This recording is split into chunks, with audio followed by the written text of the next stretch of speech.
Добро утро от Албания.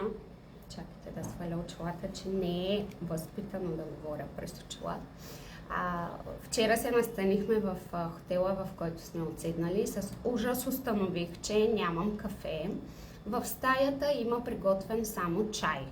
Само, че те хората не знаят, че аз съм маниачка на тема кафе. Спала съм спокойно, защото си нося моето протеиново кафе.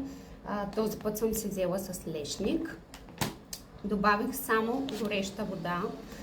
Разтвори се прекрасно. Не ми трябваха бъркалки, джуркачки, шейкърчета и така нататък. Да, ето още едно приложение на моето протеиново кафе.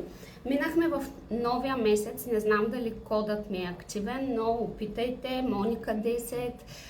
Пишете ми после кой вкус сте си избрали, дали ви е харесал и не забравяйте, който пие бум кафе, влиза в клуба на мутрите. Слънчев ден и поздрави от Албания!